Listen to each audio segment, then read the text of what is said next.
안녕하세요. 송금초대 유재구입니다.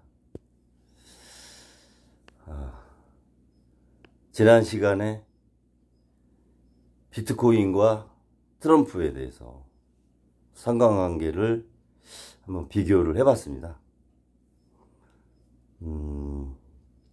비트코인도 많이 올랐죠. 트럼프 당선되고 한 18% 정도 올랐으니까 많이 오른 겁니다. 미국은 우리나라하고 대통령 선거할 때 좀 차이가 있는데, 대통령 인수위원회를 후보 때 하게 돼 있습니다. 그래서 트럼프 대통령 후보의 인수위원회가 형성이 돼 있는 상태에서 대통령 선거를 한 거고, 해리스도 마찬가지였죠. 그것은 공약을 이행을 어떻게 얘기한 대로 잘 할 것인가, 그리고 새 정부가 출범할 때 어떤 사람들로 구성이 돼서 국정을 운영할 것인가에 대한, 국민에 대한 신뢰를 얻기 위해서 제도를 그렇게 해놓은 거죠. 지금 트럼프 대통령 인수위원회 위원장이 공동으로 2명으로 알고 있는데요. 그 두 사람 다 암호화폐의 전문가들입니다. 한 분은 재무부 장관이 유력하고, 한 분은 상무부 장관이 유력한 거로 이렇게 전원이 나오고 있습니다. 특히 화제가 되는 인물이 수지 와일드, 대통령 비서실장 여성분, 65세인데 트럼프 대통령이 얼음아가씨라고 이렇게 이제 부를 정도로 상황을 굉장히 냉정하게 보는 그런 분으로 알려져 있죠. 트럼프 대통령 자체가 좀 다혈질이잖아요. 즉흥적이고. 그래서 그런 부분을 이렇게 많이 보완을 해주는 그런 최측근 인사로 알려져 있습니다. 이분하고의 그 네트워크가 빨리 연결이 돼야 된다고 보고요. 인수위원회 공동위원장 두 분과도 연결이 빨리 되는 그런 네트워크가 형성이 돼야 될 것 같습니다. 트럼프 대통령은 암호화폐를 갖고 있는데 이더리움을 많이 갖고 있어요. 그래서 당선되고 이더리움이 비트코인보다 더 많이 상승했죠. 오른 폭으로는. 비트코인이 18% 올랐는데 이더리움이 37%인가? 그 정도 올랐어요. 2배 정도 올랐어요. 이게 어떻게 보면 이해 충돌적인 문제도 있죠. 근데 본인이 갖고 있는 암호화폐 자산을 조금 더 정책에 반영할 거 아니냐 하는 시장의 기대가 이제 반영이 됐다고 봐야 되고요. 머스크가 필요 이상으로 정치적 행보를 하죠. 우크라이나 젤렌스키 대통령하고 통화할 때 옆에 있었고, 또 전화기를 줘가지고 통화도 했다고 이렇게 이제 얘기를 하더라고요. 그런 것들은 사업적으로 미국은 이해충돌 방지법이 굉장히 강합니다. 그래서 나중에 또 문제가 있을 수 있고, 뭐 고소 고발 한다고 하는 그런 얘기도 또 들리고 그래요. 고소는 피입은 당사자가 하는 거고, 고발은 제3자가 하는 거죠. 윤 대통령도 한 12분 통화한 거로 언론에서 이제 얘기를 하는데, 그때 조선업에 대해서 협력을 했으면 좋겠다 이런 얘기가 나와서 우리나라 조선업 관련된 주식들이 이렇게 조금 상승을 좀 보이고 있죠. 미국은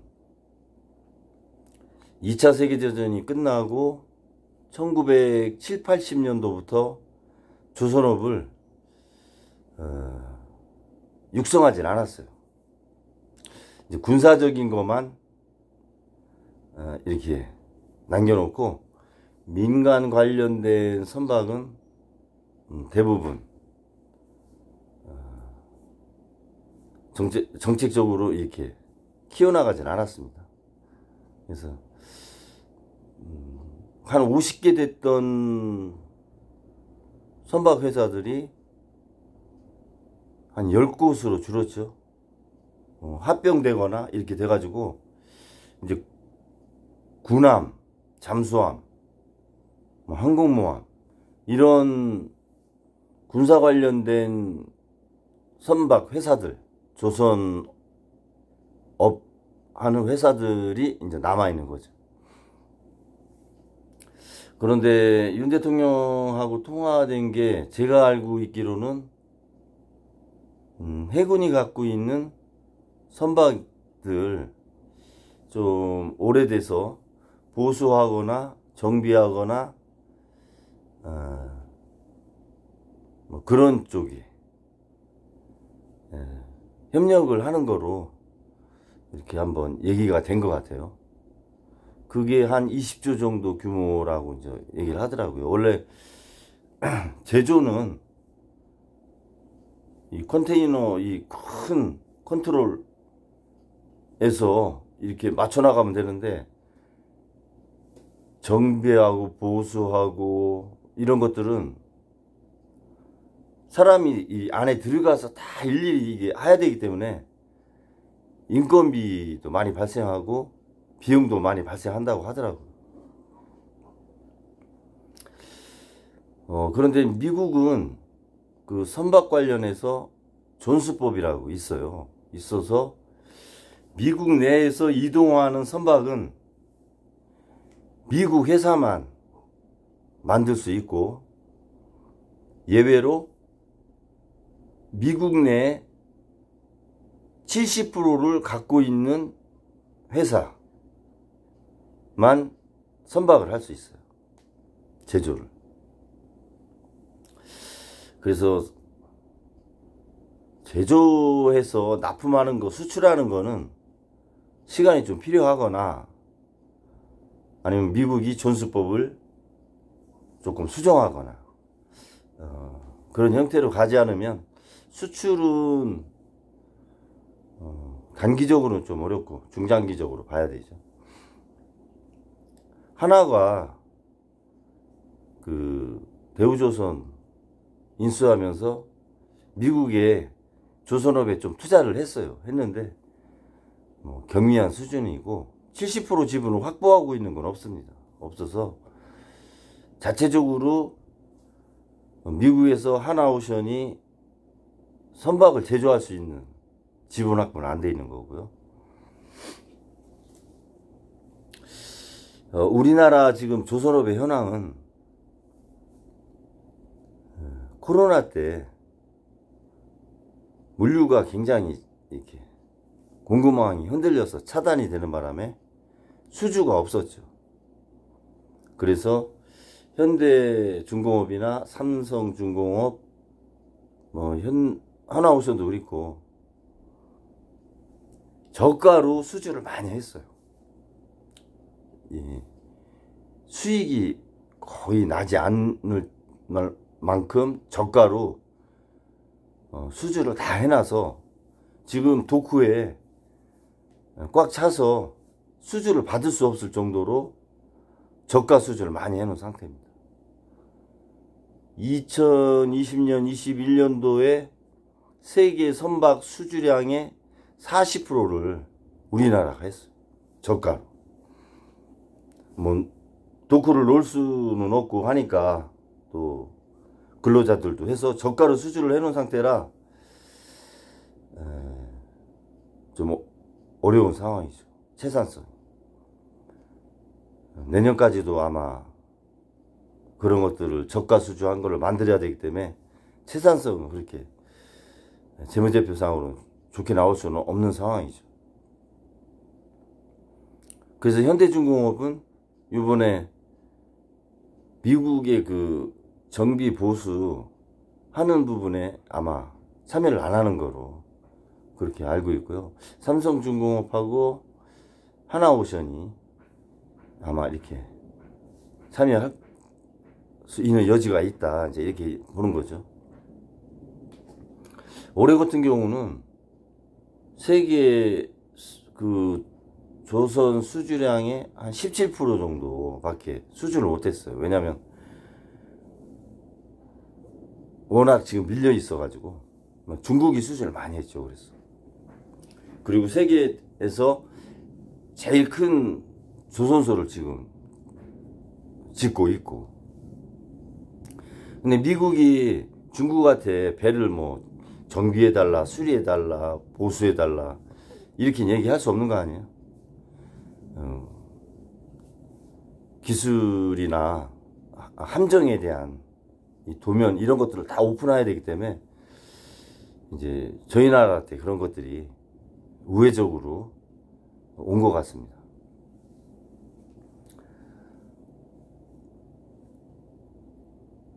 트럼프 대통령은 1998년도에 한국을 방문한 적이 있어요. 그래서 옥포조선소, 그러니까 하나오션이 원래 옥포조선소였는데 그걸 대우조선, 대흥해양 조선이 인수를 하고 대우조선소를 하나오션이 인수한 그런 흐름이 있는 거죠. 그 당시 1998년도에 옥포조선소를 가서 시찰하고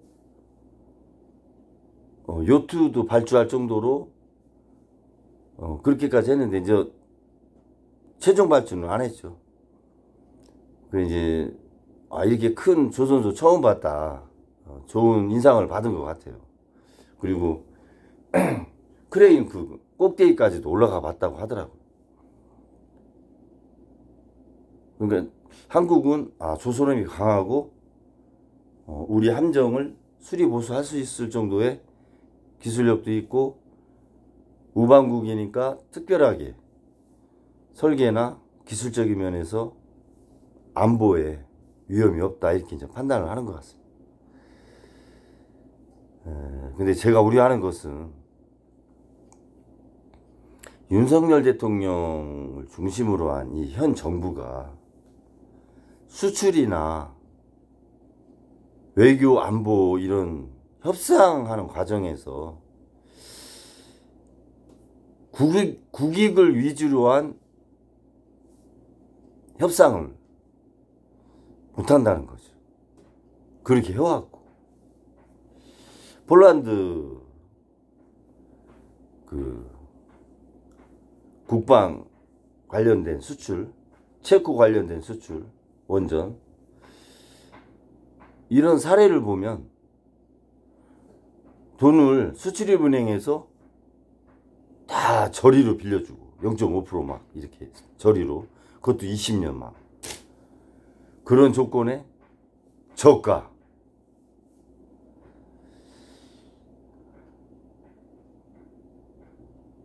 그런 협상을 한 수출이 국익에 그렇게 도움이 안 되는 수출 계약을 또 했고, 그러다 보니까 국민들한테 신뢰를 많이 잃었어요. 외교안보나 이런 수출 분야에서 국민들이 신뢰를 하지 못한다 하는 거가 제일 큰 문제고, 두 번째로 트럼프는 믿지는 장사는 하지 않잖아요. 그거를 극복을 하고 정말 수익이 나는 그런 보수, 하자, 정비 관련된 계약을 좋은 조건으로 할 수 있느냐, 이런 부분도 우려가 많이 되는 거죠. 그래서 저는 반도체나 자동차 분야가 관세 그리고 칩스법, 보조금, IRA 이런 부분으로 타격을 상당히 받을 거로 예상이 되기 때문에 지금 트럼프 차기 정부에서 조선업을 협력을 이렇게 해오면 그것을 지렛대로 잘 이용을 해서 반도체 칩스법이라든가 보조금, 또 현대차 IRA 그런 부분에 대해서 좀 혜택을 받는, 다른 나라보다, 아니면 바이든 대통령이 공약했던 부분을 다 100% 받는 조건으로 조선업을 이렇게 협상하는 지렛대로 이렇게 잘 활용을 했으면 합니다. 좋은 기회이죠. 그렇다고 해서 우리가 그런 보수와 하자, 정비에 관련된 기술을 전부 다 미국한테 또 이전해서는 또 안 되는 거죠. 그런 기술 안보도 우리는 하면서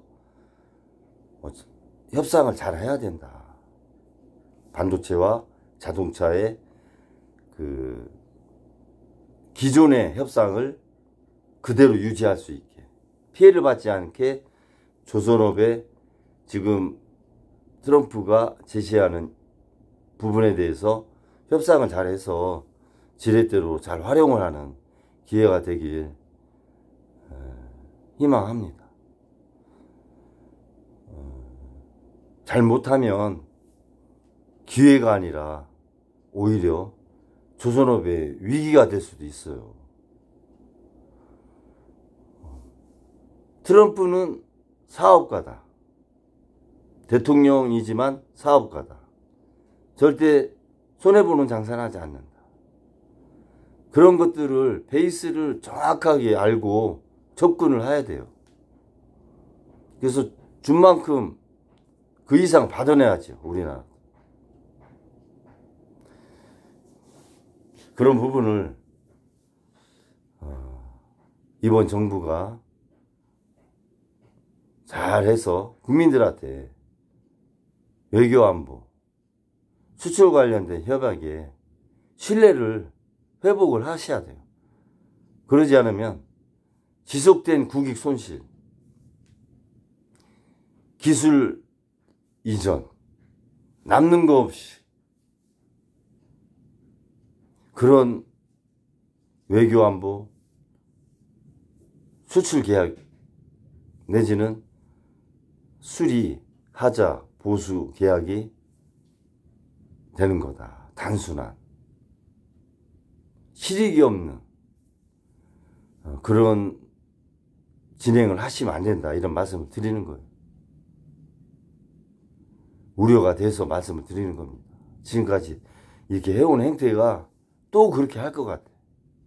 지렛대를 사용 못하고 그냥 퍼주기식 외교, 안보, 수출관계, 그렇게 해서는 안 된다, 이런 말씀 드리면서 산자부나 외교부 관련된 부서는 좀 냉정하고 국익 우선주의로 그렇게 진행을 하길 기대하면서 방송을 마치겠습니다. 감사합니다.